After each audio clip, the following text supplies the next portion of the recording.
అబ్బబ్బబ్బబ్బా! ఏం ఎండలురా నాయనా. పగటిపూట ఇంట్లోకించి బయటికెళ్తే మాడి మసైపోయేటట్టే కొడుతున్నాయి ఎండలు. తడిచిన బట్టలేసుకొని బయటికెళ్తే ఈ ఎండలకు నిమిషంలోనే కట్టకట్ట ఎండిపోతున్నాయి. నీళ్లు సుతా మీదిది మీదనే ఆవిరైపోయే రేంజ్లో దంచుతున్నాయి. ఆ సూర్యబాయికి గింత కూడా కనికరం లేనట్టే ఉన్నదల్లా సుత్తంటే.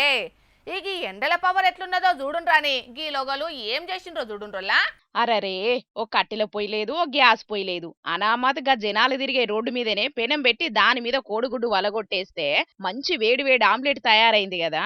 వామ్మో వాయో, ఆ రోడ్డు ఎంత వేడిగుంటే గింత జల్దీల్నే ఆమ్లెట్ అవుతుంది. గ్యాస్ పొయ్యి మీద పెట్టినా కొంచెం టైం పడుతుంది కావచ్చు గాని రోడ్డు మీద వేసిన ఆమ్లెట్ మాత్రం చాలా తొందరగానే అయిపోయింది పోన్రి. అంటే దీన్ని బట్టే తెలుస్తున్నది ఎండలు ఏ రేంజ్ లో దంచుతున్నాయి అనేది. ఈ ఎండలు చూస్తుంటే మంచిగా గ్యాస్ అక్కర లేకుండా వంటలు చేసుకునేటట్టే ఉన్నాయి కదా.